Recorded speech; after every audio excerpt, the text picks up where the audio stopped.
Media वालों को सबको मेरी मर्ज़ी से बुलाया है सबके लिए, क्योंकि मेरी जो परेशानी है आज मीडिया वालों के ऊपर ही भाई वो सरकार तक ये बात पहुँचे, इसलिए मैं मीडिया वालों को बुला के मेरी बात बताई हुई है। राम राम जी, नमस्कार। मैं सत्येंद्र आसपास न्यूज चैनल से आज मैं पहुंचा हूं झुंझुनू जिले के नौलगढ़ तहसील के अंदर जो मुकनगढ़ ग्राम पंचायत के अंदर मैं मौजूद हूं और हमारे सामने एक महिला आपको नजर आ रही है। क्या कुछ पूरा मामला है, हम इनसे जानकारी लेंगे। हाजी के नाम बरखा सोनी। क्या मामला? सर मेरी है ना शादी हुई थी पहले कब हुई थी? 2000 में। 2000 में आपकी जी, कहाँ हुई थी? मेरी एमपी में शादी हुई थी पहले, सबसे पहले। अच्छा, आप रहने वाले कहाँ के हो? मैं भरतपुर की हूँ, जन्मभूमि एमपी की है मेरी। अच्छा तो मेरी पहले शादी हुई थी सर, जिससे कि मेरी बेटी हुई है।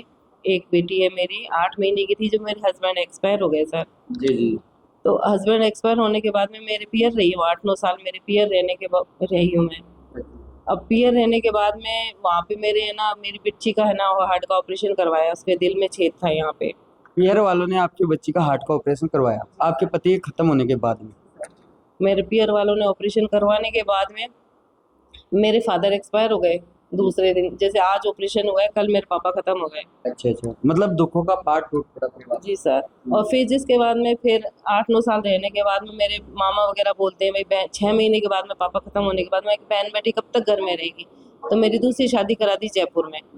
वहाँ पे भी उन्होंने अपनी पहली मैडम को तलाक नहीं दिया। अच्छा, जैसे आपके पहले पति एक्सपायर हो गए और उसके बाद में आपके पिता एक्सपायर हो गए, फिर आपने दूसरी शादी जयपुर के अंदर की? जी। फिर मेरे वो हस्बैंड ने, उन्होंने भी अपनी मैडम को तलाक नहीं दिया, पहले वाली को तलाक नहीं दिया। तो वहाँ पे परेशान थे, मेरी बच्ची को टॉर्चर करना, मारना पीटना ऐसे चलता ही रहता था। दुखी हो गई, वहाँ पे भी परेशान थी कि बस बचा क्या है, कुछ भी नहीं बचा। अच्छा, जिससे दूसरी शादी से पहले उसकी पत्नी थी और जी सर। उसकी पत्नी उसको तलाक नहीं दिया उसने? तलाक नहीं दिया सर। अब जिसके बाद में फिर वो क्या बोलते हैं कि मेरे बेटा हुआ 2017 में, बेटा भी हुआ है मेरा वहीं पे। अब रहने के बाद में वहाँ से फिर 2020 में मेरी जगमोहन सिंह जी से मुलाकात हुई थी। जगमोहन सिंह की एंट्री कहाँ हुई? 2020 में जयपुर में। 2020 में जयपुर में हुई। अच्छा, कहाँ पे कैसे आपका मिलन हुआ?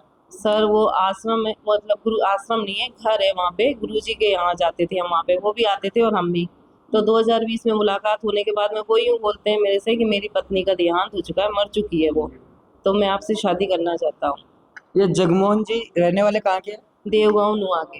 अच्छा, पहले पहली शादी में पति एक्सपायर हो गए, दूसरी शादी में उन्होंने धोखाधड़ी की, तीसरी शादी में जगमोहन जी की एंट्री हो गई। अच्छा अच्छा। अब शादी के जब उन्होंने बोला ठीक है, मैंने की चलो ठीक है, करने के बाद में हमने मंदिर से शादी कर ली सर। जब जयपुर में मंदिर से शादी करके मांग करके फिर वहाँ से वो अपनी भांजी के घर सिक्कर लेके आ गए। उमा राठौर है, उनके घर पे लेके आ गए। 3 दिन वहाँ रहे सिक्कर में सर। फिर 20-22 दिन उनके माँ देवगांव लेके चले गए, देवगांव रहे 20-22 दिन। अब देवगांव रहने के बाद में फिर उन्होंने मुकनगढ़ लेके आ गए हमको किराए के मकान में। तो किराए के मकान में रहे 4-5 साल, तो किराए के मकान में ही रहते रहे सर। फिर 2022 में यूँ बोलते हैं कि आप है ना, मतलब अपन, मेरी भांजी का प्लॉट है, अपन मकान प्लॉट ले लेते हैं, प्लॉट में जो आपके पास रकम वगैरह। इसकी भांजी का, जगमोहन जी की भांजी का प्लॉट था? हाँ, ये उनके नाम पे था। तो रजिस्ट्री मतलब उनके नाम पे था। जब हमने फिर में उनसे खरीदा हुआ है 3 लाख रुपए में। तो मेरे भाई को बोला मैंने कि भैया मेरे की ऐसी ऐसी बात है। कहना ठीक है दीदी। उसके पास मेरी पहले की ज्वेलरी पड़ी हुई थी जो पियर पक्ष से चढ़ाई जाती है ना, वो मैंने वहाँ दे रखी थी। तो उनको सेल आउट करके मेरे भाई ने 7-7.5 लाख रुपए मुझे कैश दिए थे। तो मैंने इनको दे दिए, जगमोहन सिंह जी को पैसे दे दिए थे। अच्छा, 7 लाख रुपए आपकी ज्वेलरी बेच कर आपको मनमोहन जी को दे, जगमोहन जी को। जगमोहन जी को दे दिए, सॉरी जगमोहन जी को दे दिए। हाँ। तो उनको देने के बाद में सर उन्होंने ये जमीन खरीद ली हमने 3 लाख रुपए में। रजिस्ट्री पट्टा मेरे नाम से हो गया, बरखा वाइफ ऑफ जगमोहन सिंह जी के नाम। ठीक है। अब बिजली बिल पानी बिल में मेरे नाम से ही है। अब उन्होंने मुझसे बोला कि क्या बोलते हैं, मैरिज सर्टिफिकेट बनवाने के चक्कर में उन्होंने मुझसे कागजों पे साइन वाइन करवा लिए सर। उन्होंने करवाने के बाद में वो क्या बोल रहे हैं मेरे को, फिर उन्होंने लोन भी ले लिया सर। अब लोन लेने के बाद में कहते हैं मेरे से, मकान में शिफ्ट हो गए। शिफ्ट होने के बाद में बोलते हैं मैडम मैंने आपको जितना यूज करना था कर लिया। किसने बोली ये बात? मेरे हस्बैंड जगमोहन जी, कि जितना यूज करना था आपको कर लिया, अब आप कहीं भी जाओ मुझे कोई मतलब नहीं है। ना तो खर्चा दिया उन्होंने, ना कोई मतलब नहीं। अच्छा, इस मकान पे उन्होंने लोन उठा लिया। जी सर, लोन उठाने के बाद में अब किस्त जमा नहीं करवा रहे हैं, 3 किस्त ड्यू हो रखी है। बैंक वाले परेशान कर रहे जी हैं। सर, अच्छा अच्छा, तो उसके बाद में क्या हुआ? फिर कुछ नहीं सर, वो जिसके बाद से तो वो मकान में शिफ्ट होने के बाद में तो परेशान करने लग गए, घर नहीं आना, खर्चा नहीं देना, बात नहीं करनी।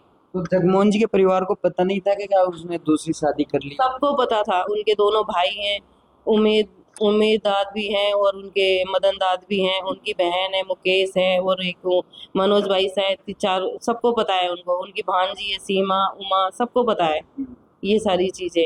परिवार में एक्स वाई जेड सबको पता है, पर मुझे नहीं पता उन्होंने कब तो कामवाली बाई का सर्टिफिकेट बनवाया, रजिस्ट्री पट्टा पत्नी बनाया है रजिस्ट्री पट्टे में भी, और बिजली बिल पानी बिल मेरे नाम से है। फिर जिसके बाद में मुझे ये भी नहीं पता कि उन्होंने लिविंग वाला कब बनवा लिया। जी।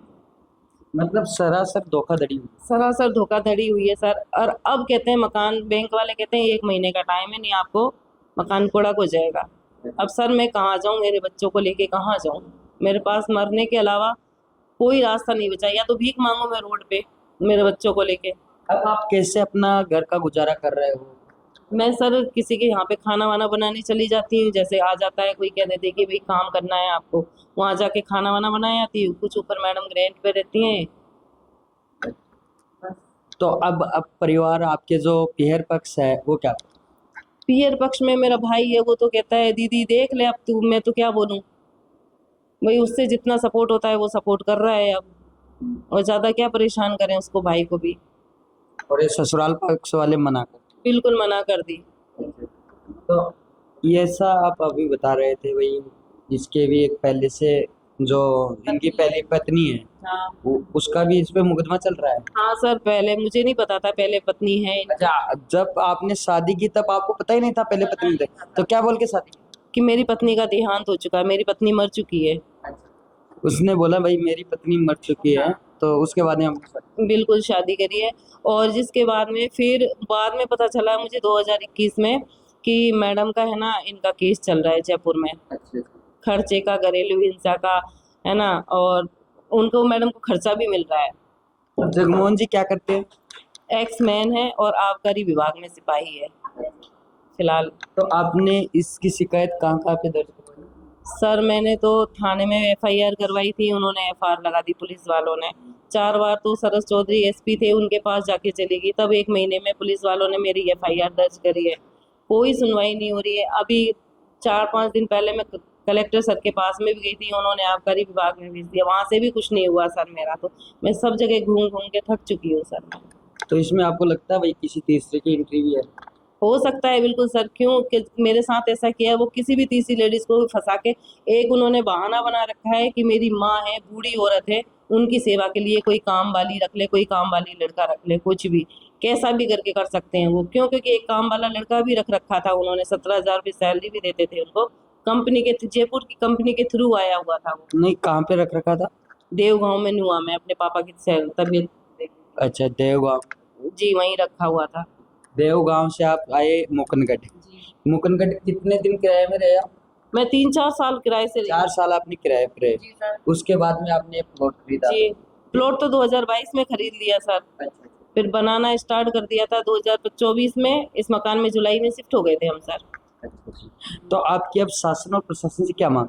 मेरा तो यही अनुरोध है शासन से, प्रशासन से, कि मेरा छत दिलवा दी जाए, मुझे न्याय दिलाए, और जो किसी भी औरत के साथ में इतना ऐसे धोखाधड़ी चोरी वो करे, ऐसा नहीं होना चाहिए। कम से कम मुझे न्याय मिल जाए कि मैं घर छत मिल जाए, नहीं तो मैं कहाँ जाऊँगी मेरे बच्चों को लेके।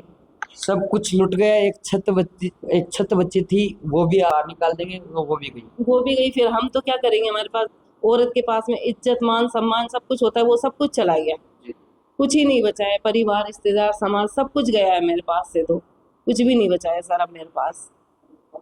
तो अब शासन और प्रशासन को एक बार क्या करना?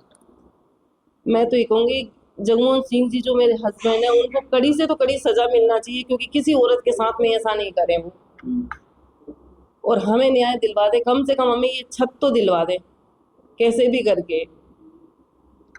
तो देखिए, पूरा मामला है वो आपने जान ही लिया है भाई। इनकी एंट्री कहाँ से कहाँ तक चली गई।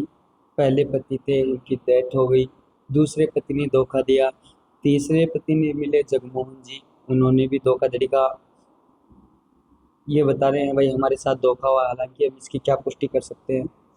तो मेरा भी शासन और प्रशासन से निवेदन रहेगा भाई इस मामले की निष्पक्ष जांच की जाए और इस परिवार को है वो न्याय मिलनी चाहिए। धन्यवाद। जय हिंद, जय भारत। मैं मीडिया वालों को सबको मेरी मर्जी से बुलाया है सबके लिए, क्योंकि मेरी जो परेशानी है आज मीडिया वालों के ऊपर ही भाई वो सरकार तक ये बात पहुंचे, इसलिए मैं मीडिया वालों को बुला के मेरी बात बताई हुई है। आप भी थी बात बता रही हूँ, इसमें किसी के दबाव में आके मैं कोई बात नहीं बोल रही हूँ। मैं ये वीडियो थाने मन की मर्जी से बना रहे हो ना? बिल्कुल मेरी मर्जी से, मेरी मन की मर्जी से बनवा के डलवा रही हूँ मीडिया इनमें वालों से। पब्लिश कराना बहुत सारी दिक्कत होना ना कोई दिक्कत, लाखों लोग देखेंगे। कोई दिक्कत नहीं है मुझे। ठीक, धन्यवाद।